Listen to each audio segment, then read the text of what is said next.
প্রেক্ষিতে আমি আগামীকালকে মেলাটা শেষ করব।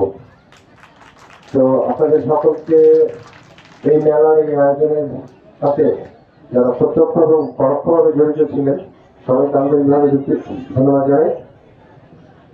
এবং আমরা যাতে ভবিষ্যতে এই মেলার যে আয়োজনের যে উদ্দেশ্য, আমাদের সবারই দায়িত্ব রয়েছে নিজের পরিবেশ নিয়ে কাজ করার।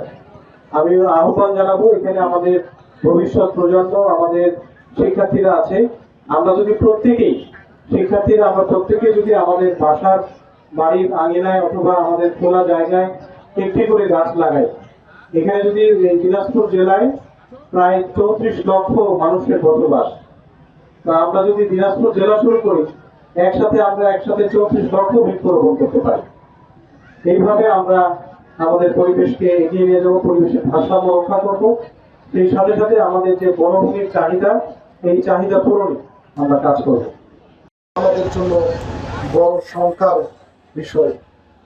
সেই সংখ্যা থেকে 90-এর দশকে বাংলাদেশে বৃক্ষরোপণ অভিযানের কার্যক্রম শুরু হয় এবং সেটি বর্তমান সরকারের প্রচেষ্টায় 20 কোটি বৃক্ষ রোপণের প্রচেষ্টা শুরু হয়েছে গত 15 দিন আগে।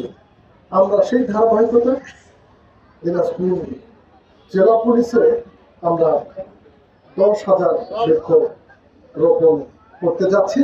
দিনাজপুরের 13টি থানা এবং 12টি তদন্ত কেন্দ্র ফাঁড়ি সহ আমাদের যে ক্যাম্পগুলো রয়েছে সেখানে আমরা 10,000 বৃক্ষ রোপণ করতে যাচ্ছি। ইতিমধ্যে আমরা 5,000-এর বেশি বৃক্ষ রোপণ করেছি।